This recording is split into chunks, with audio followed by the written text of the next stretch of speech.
Sur cette vidéo TikTok, visionnée 1 million de fois, un enfant d'à peine 10 ans joue les guetteurs sur un point de deal au sud de Rennes. Loin d'être un cas isolé, des mineurs de plus en plus jeunes sont recrutés par les trafiquants pour assumer certaines petites tâches.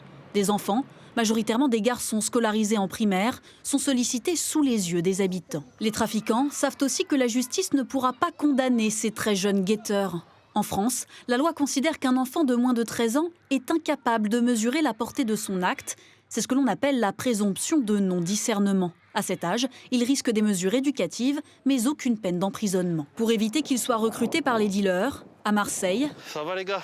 Mohamed Ben Medour, médiateur, arpente quotidiennement les quartiers difficiles de la ville pour sensibiliser les plus jeunes aux dangers du trafic. Sur les réseaux sociaux, ces jeunes nous affirment être régulièrement sollicités par les trafiquants via ces petites annonces. Ça, c'est tu commences à 10h, 17h et tu finis à 17h22, tu prends 100 €.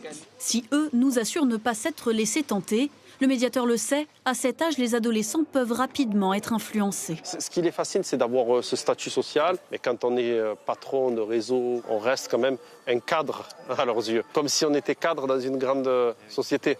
Une fois pris dans l'engrenage du trafic de drogue, ces petites mains se retrouvent aussi en première ligne des guerres de territoire entre bandes rivales.